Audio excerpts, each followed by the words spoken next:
Sige Kahit ka, audio. baka nahiya. Oh. So, meron tayo dito sa ano sa ating GC, isang Bro, Seventh-day Adventist. Fernando, Hello, padre. papasokin mo yun. Kahit audio lang. Yun na nga eh, wala naman dito eh. Pero Wala meron naman dito. gustong magtanong dito, ito ay isang Seventh-day Adventist member. Tawagan Sige bro. ko, si Mervin Suiso. Baka Papasokin ko. baboy na naman yan. Ayan, tanong natin to. Baboy at ipapahulay. Anong tatanong niya dito, no? Wait, usap ko yung linya. Nakapasok na daw tong si Janelle Val, bro. Ano pangalan niya sa ano, sa Zoom? Nakapasok na daw siya, bro Jando. Janelle Val, yung parang ano to, albularyo yata to. Sige bro, papasokin mo bro. Lang Janelle. Wala naman Janelle ba sa ano? Sa Zoom. So, hello, good evening, Brother Suiso. Ngayong gabi po, Brad. Narinig mo, Padre? Oo, Yes, narinig ko. Brad. Sige, Narinig ko bro. go ahead, bro. So, Ah, kilala ka muna dili na ba ko? kapatid. Brad. Ang akong dili na ba Tagalog akong kuan ba Bisaya kaya okay ra? Mas mabuti magtagalog ka kapatid. Kahit nahirapan sa kalisod.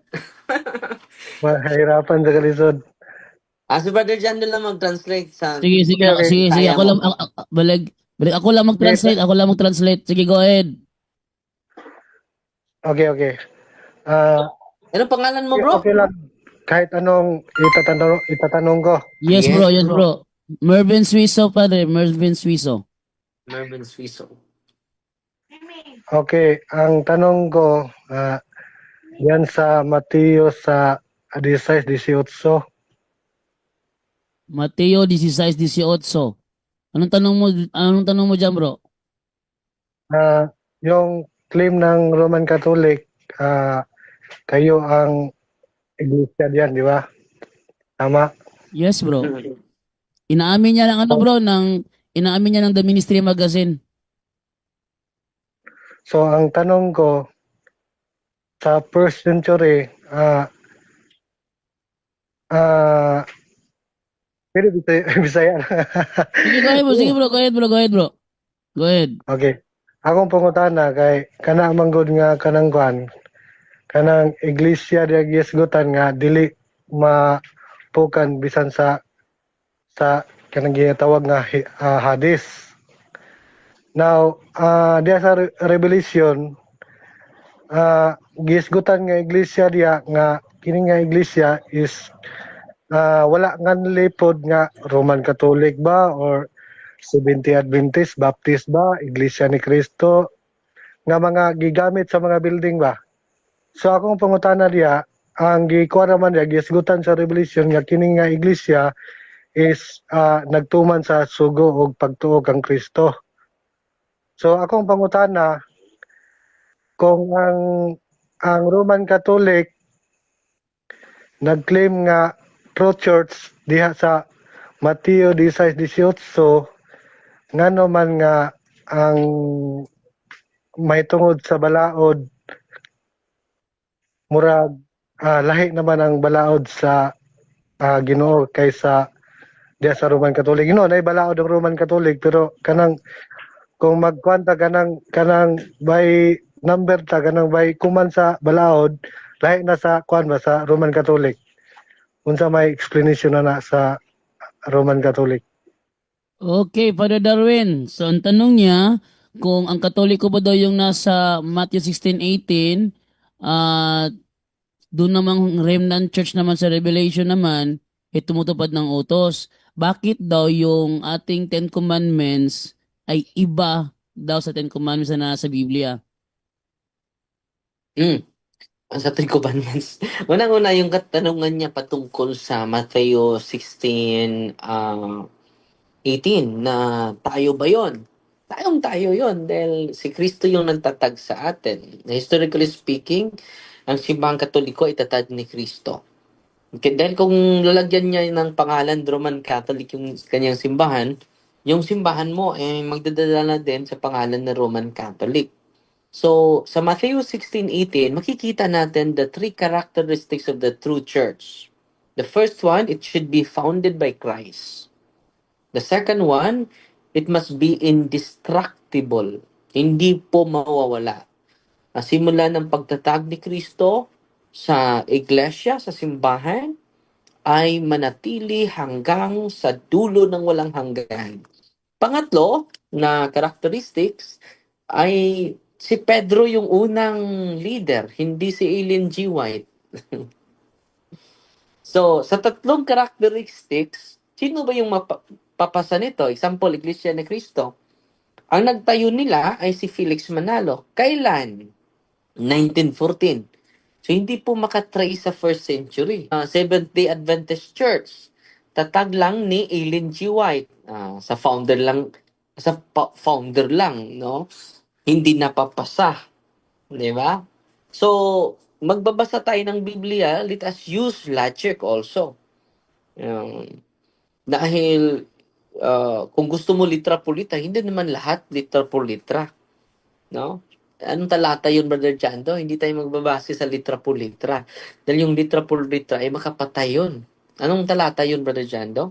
Ikalawang Korinto 3:6. Binigyan niya kami ng kakayahang maging lingkod ng bagong tipan. Isang kasunduang hindi ayon sa kautosang nakasulat, kundi ayon sa Espiritu, sapagkat ang kautosang nakasulat ay nagdudulot ng kamatayan, ngunit ang Espiritu ay nagbibigay buhay. Brother John, isang talata nga, Brother John, rin na ang letra ay nakakapatay? Na hindi sumasagot sa Brother John Ray, mukhang nakatulog sa Brother John Ray. So, try ko lang hanapin kasi mahirap mag-type ngayon dahil yung speaker ko nakatapat sa camera para marinig niya yung boses ni Padre Darwin, kaya mahirap mag-type.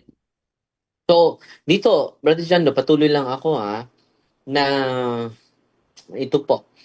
Ito lang, tatlong characteristics. Sino bang simbahan, historically speaking, na makapasa nito? Hindi personal opinion, Hindi personal na prinsipyo. Punta tayo sa historical truth and scientific data. Wala pong iba.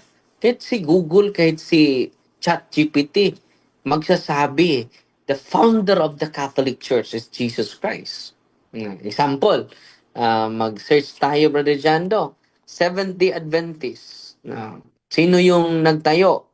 Seventh-day Adventist. Si Adventist ba ito? Si kapatid? Seventh-day Adventist. Example Seventh-day Adventist Church. I-search lang natin Who founded Seventh-day Adventist Church? Bro Jando, yung titik na sinasabi mo ba yung sa 2 Corinto 3:6? Ikalawang Korinto 3:6 yun. 3:6. 3:6. So, ang yan po, founder bro. niyan, Yan ang po founder niyan si Ellen G. White, James White. Hindi pa si Ellen G. White, bro. Si William Miller pa. Ay, hindi Dami. Seventh-day Adventist yun, Padre. Si William Miller? Hindi yung Seventh-day Adventist. Actually, yun? Advent movement yun. Sunday Keeper yung Advent kay movement. William Miller eh. Hindi yan Seventh-day Adventist. Pero si Ellen G. White, bro, Siya talaga yung nagtatag, si Ellen G. White, si James White, Hiram Edson, Joshua Himes, Joseph Bates, saka si J.N. Andrews. Hindi kasali si Cristo, di ba? Hindi po, kasali. historically speaking po ito, hindi po tayo gumagawa ng kwento against sa Seventh-day Adventist. Historical data po ito, kapatid. Na dito, si Cristo, Catholic Church. Dito tayo Catholic Church, No. Sino yung founder sa Catholic Church?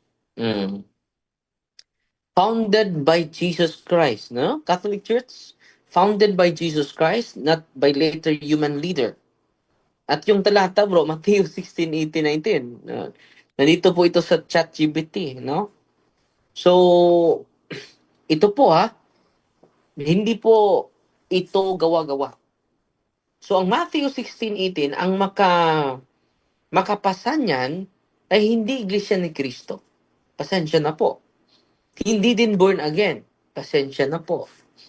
Hindi din Seventh-day Adventist, no? Pasensya na po. Truth hurts but it doesn't hurt. Harm. Hindi din yung saksi ni Jehovah. Kita ninyo mga kapatid, mga kapatid ko na Katoliko. Sila po ay very enthusiastic, full of zeal sa pagsiwalat ng katotohanan. Kahit hindi sila tunay na tatag ni Kristo, di ba po? Dapat tayong Katoliko, dubling-dubli yung sa atin. The fullness of truth is in the Catholic Church. Paano yung mga kapatid natin, Father, na saksi ni Jehovah? They have also truth, but element of truth. Not the fullness of truth. Kung sila po ay element of truth lang, ay puno na sila ng enthusiasm, puno sila ng zeal, dapat tayo, mga Katoliko, doble yung natin. Doble yung ating inspiration, ang ating enthusiasm, no? Sa pagsiwalat sa katotohanan, hindi po sa pagpangaway, no? Hindi po sa padami ng ating kalaban, kundi marami ang maliwanagan sa katotohanan, Brother Jando. So sa tanong naman niya na binago yung mga batas, hindi naman binago. Hindi totoo yun. No? Haka-haka lang yun. No? Hindi totoo na binago natin yung Ten Commandments. Hindi po. Wala pong kapangyarihan ng simbahan na baguhin yung Ten Commandments. No? Ang simbahan, nag-preserve yan sa divinely revealed truth. No?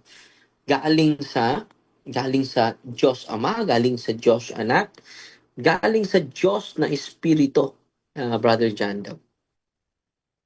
Okay, next question, Brother Marvin. Yung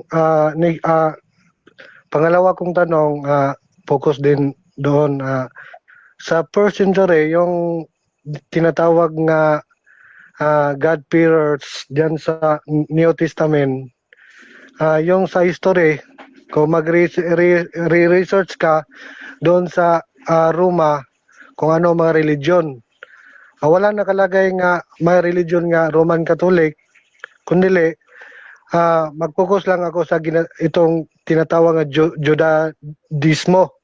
Judaism. So yung tinatawag nga God-fearers dito sa New Testament, ito sila yung nag-converter doon sa isip nga Kristohanon. Ang kanilang ugali is customary is yung customary ni Jesus. Hindi kumain ng hindi kumain ng yung binabawal doon sa Levitico. Tapos wala sila yung seremonyas nga, yung tuli, yung mga seremonyas about sa law, wala sila, pero yung moral law, yung tungkol sa law ng mga hayop, yun sinusunod nila. Pero sa first century ito nga naganap. So ang tanong ko, kung ang Roman Catholic totoo sa Mateo 16:18, ba't itong mga tao na ito tinatawag nga God-fearer sa New Testament, iba ang contradiction ang paniniwala o sistema ng Roman Catholic ngayon kaysa kanila? Okay, Father Darwin. So, unang-una, hindi po contradiction dahil wala po na contradict yung aral ni Kristo. Dahil sa Mark chapter 7, dahil sa pagkain, pupunta naman tayo sa pagkain nito, no? Sabi ko kanina, di ba? Mark chapter 7, basta Seventh-day Adventist, pagkain yung expert nila eh. And then after pagkain, igpapahulay na naman. No? So, Mark chapter 7, 18 to 19, Brother John, basahin natin. Sabi dito, at sinabi niya sa kanila, kayo baga naman ay wala rin pag-iisip? Hindi pa baga ninyo nalalaman na anumang nasa labas na pumapasok sa tao ay hindi nakakahawa sa kanya? sapagkat hindi pumapasok sa kanyang puso, kundi sa kanyang tiyan, at lumalabas sa dakong daanan ng dumi. Sa salitang ito, inililinis niya ang lahat ng pagkain. So dito bro ha, yung pumasok sa ating bibig ay hindi makarumi sa atin. No? Sa salitang ito ay nilinis niya ang lahat ng pagkain. So pwede na tayo kakain kahit ano. No? Basta hindi lang Lason. makalason. No? So lahat ng pagkain ay nilinis niya. Di ba po? So, pero ako lang nagtaka kapatid, no? Sa mga Seventh Adventist, puro lang pagkain, puro lang ipapahulay. Na wala na ba kayong ibang doktrina maliban diyan? Di ba? Parang dalawa lang yung major doctrine ninyo. Pagkain, at sinaway na po kayo ni Kristo. No? Matthew, Mark chapter, si Kristo na po ang nagsasalita nito ha, hindi po ang first Christians. Yan na po ang nagsasalita. Ang makadumi ng tao yung lumabas sa ating bibig. Yung curses, yung pag-iinsulto, pagsasakit ng bawat isa sa atin, no? Yan po ang makadumi sa tao. Hindi po yung papasok sa bibig mo. Kung kakain ka, Brother Jando, papasok lang yung pagkain natin, yung baboy. Sample, kakain tayo. Saan papasok yung, ano, sa ating bibig? At anong sabi ni Kristo? Dahil Kristiyano naman kayo, di ba? Sana nakinig kayo sa sinabi ni Kristo. Ang sabi ni Kristo, hindi makarumi yung papasok sa ating bibig. Ang makarumi sa tao, yung lalabas sa kanyang bibig, yung pagmumura, yung pagtutunglo. Tunglo, anong Tagalog sa tunglo, bro? Sumpa. Sumpa, pagsusumpa sa ating kapwa. So, yun po yung sagot natin, bro. Wala pong contradiction sa salita ni Kristo. At ito po, itong sinabi ni Kristo is contradiction po ito sa doktrina ninyo. Dahil kapag kakain ka ng baboy, marurumihan ka na. At ipatuloy natin, Brother Jando, hanggang sa 19 to 20, Brother Jando. Then inuulit ni Kristo ito. The same, bro. Mark. At sinabi niya ang lumalabas sa tao, yaon ang nakakahawa sa tao. Sapagkat mula sa loob, mula sa puso ng mga tao lumalabas ang masasamang pag-iisip, ang mga pakikiapid, ang mga pagnanakaw, ang mga pagpatay sa kapwa-tao, ang mga pangangalunya, ang mga kasakiman, ang mga kasamaan, ang pandaraya, ang kalibugan, ang matang masama, ang kapusungan, ang kapalaluan, ang kamangmangan. Ang lahat ng masasamang bagay na ito sa loob nagsisipanggaling at nangakakahawa sa tao. 24, bro. At nagtindig siya doon, wala na, yan lang. So yan po. Malinaw na malinaw yan. At yung prinsipyo ninyo, yung doktrina nyo, kapatid, ay hindi po naaayon sa talatang ito. So, so hindi po kami ang hindi sumang-ayon ni Kristo. Kami po ang nag-promote. Kaya kumakain na kami ng baboy. Kumakain na kami ng dinuguan ng sarap. No? Lalo na yung ditson, Brother Jando. Brother Jando? Okay, Brother Mervin, meron ka pang tanong? Okay. Yung punto ko kasi, yung God-fearers, mga hintel yon sa New Testament, sila sa sumala according sa history, kini sila sa Roma nga gi-adapt nila ang yung customary ni Jesus nga nagbabantay ng moral law at yung law ng hayop. Yon ang punto ko. But kasi para sa akin, contradiction sila sa system ng Roman Catholic kasi dapat itong mga hintel nga tinatawag nga God-fearers, dapat sila, yung ugali nila katulad ng Roman Catholic. Pero ayon sa history, itong history kung mag-research ka, yung inadapt nila ang sistema nung Ano bro? nung Ano? moral God-fearer? moral God-fearer daw. at yung Ano? God-fearer daw. God-fearer. Ang God-fearer daw para Darwin, ayon sa kanya, sumusunod sa 10 utos, mga Sabbath keeper sila, at hindi kumakain ng anumang karumal-dumal. Yun ang sasabi niyang God-fearer. Saan ba yan na history bro? Anong Saan libro daw na yan? history, bro? Anong historical book? New Testament dito sa kwan, dito sa Acts 13 may kwan yan, may Acts nakalagay 13. na mga kwan, yung mga Acts, God-fearer, Acts si 13, Lydia, si Lydia, si kwan, si ah, yung kapitan ng Roma bro, sa saan, New Testament. saan sa Acts yung ano, bro? Saan sa Acts yung sinabi mo na ano, na ang mga God-fearer ay hindi kumakain ng karne ng baboy? Ah, kasi Brad, nagre-research ako Brad sa history kung ano ang ugali ng mga God-fearers. Sila pala yung kwan, yung ang sa first century, ang religion doon, maraming religion pero walang Roman Catholic. Pero ang tinatawag yung God-fearers, yung mahadlokon sa Dios, giadapt nila ang kanang pagtulunan sa mga Hudyo ba.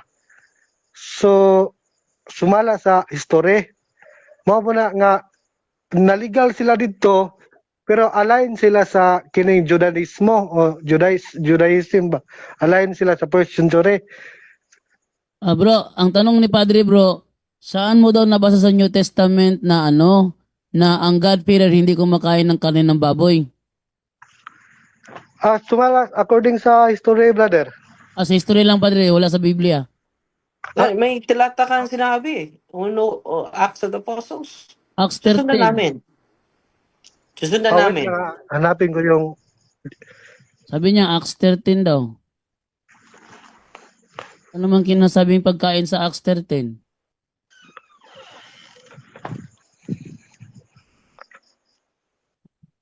yung according Susundan yung namin yung history talata ko, mo. sinasabi kasi Brad, Saan yun, bro? Yung ano, bro? Sinabi mo, bro, na ano, na, okay, hanapin ko okay, hanapin ko. ano siya, pagkakaalam ko kasi, yung mga God-fearer sa unang Corinto 10:25, sinabihan ni Pablo na maaari kayong kumain ng anumang karning binibenta sa palengke. At inaamin naman ng mga SDA, yung mga karne tutukoy dyan is mga karne na iniale sa Diyos-Diyusan.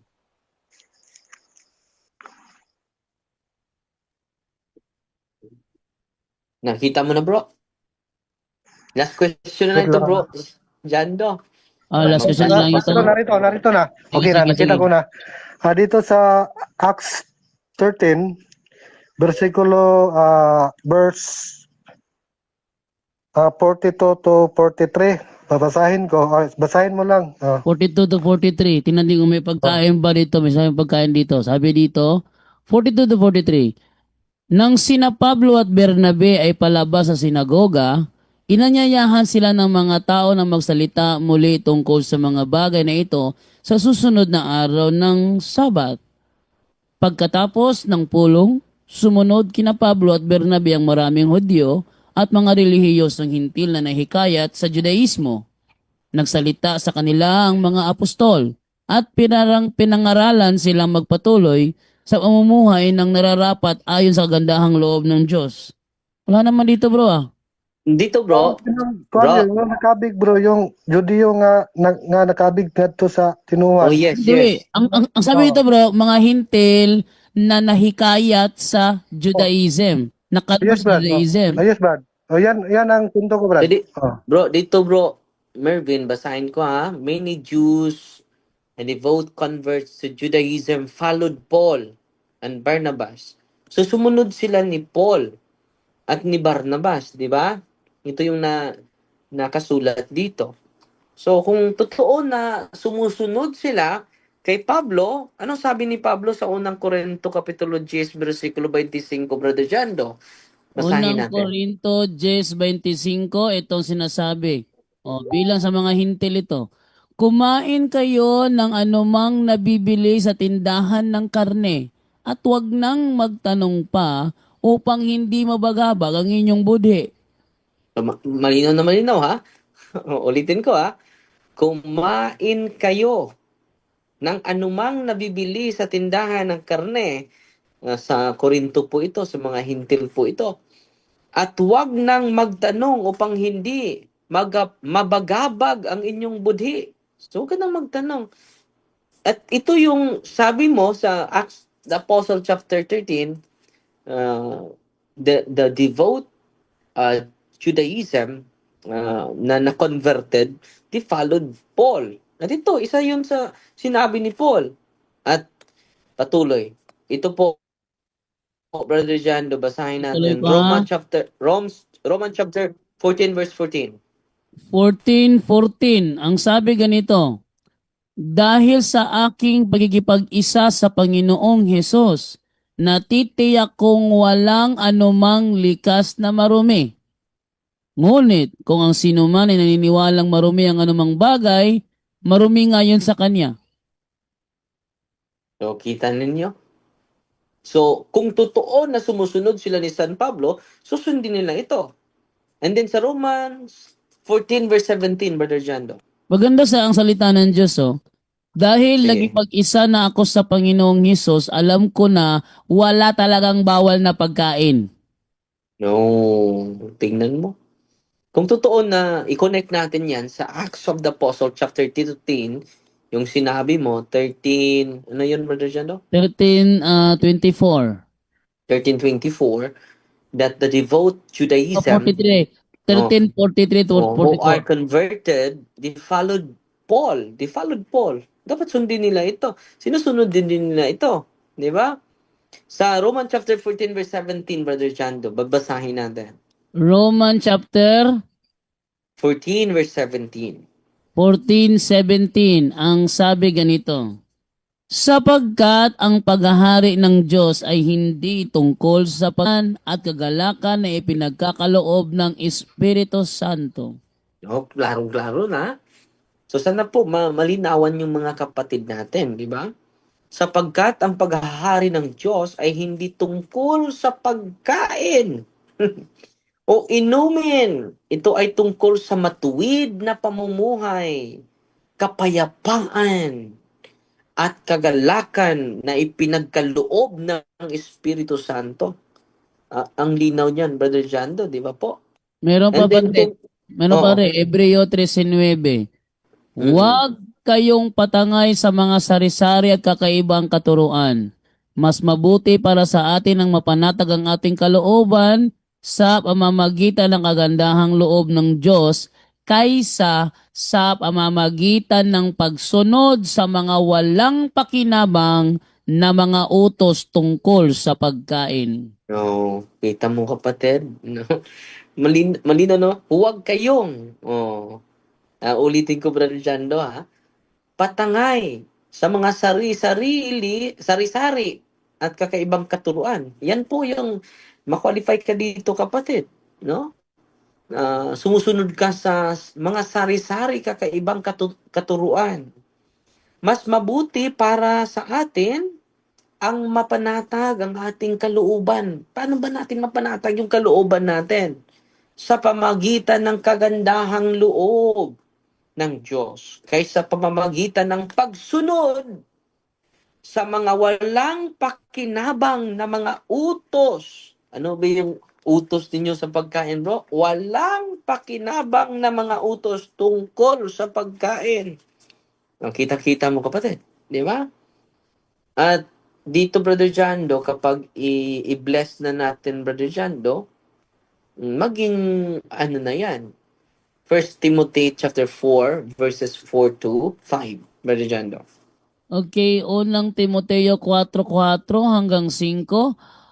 Ang lahat ng nilikha ng Diyos ay mabuti at walang dapat ipalagay na masama. Sa halip ay dapat tanggaping may pagpapasalamat sapagkat ang mga ito'y nililinis ng salita ng Diyos at ng panalangin. I-atras mo, Brother Jando. Sa 4. Basahin ko muna, Brother Jando. Ang lahat ng nilikha ng Diyos ay mabuti at walang dapat ipalagay na masama. Yung baboy, Brother Jando, sino ba yung naglikha niyan? Ang Diyos. Sa halip ay dapat tanggapin, may pagpasalamat. Ano may litson Brother Jando? Salamat. Sa 5 Brother Jando. Sapagkat ang mga ito'y nalilinis ng salita ng Diyos at ng panalangin. So, kung magdasal tayo, Brother Jando, nalilinis na yan. Di ba? At basahin natin ang unang Korinto 8:8, Brother Jando. Unang Korinto 8:8 ang sabi, ang pagkain ay walang kinalaman sa katayuan natin sa harap ng Diyos. Walang mawawala sa atin kung hindi tayo kumain ng ganoong pagkain. At wala ring kabutihang maidudulot sa atin kung kumain man tayo niyan. So, nakita nyo? Walang kinalaman ang katayuan natin sa harap ng Diyos. Yung pagkain, walang, wala yon, hindi kasali sa judgment yon. Sa Noibi, Brother Jando. 9. Ngunit mag-ingat kayo. Baka ang paggamit ninyo ng kalayaang kumain ng anumang pagkain ay maging sanhi ng pagkakasala ng mahihina sa kanyang paniniwala. So, yung mga laging nag-rely sa pagkain, Brother Jando, mahihina sa kanyang paniniwala. No? So, sana, mga kapatid na lalakas na yung pananampalataya natin, ha? Matapos itong diskusyon natin. Brother Jando, wala na tayong oras, Brother Jando, at pagsagawa tayo ng blessing, Brother Jando.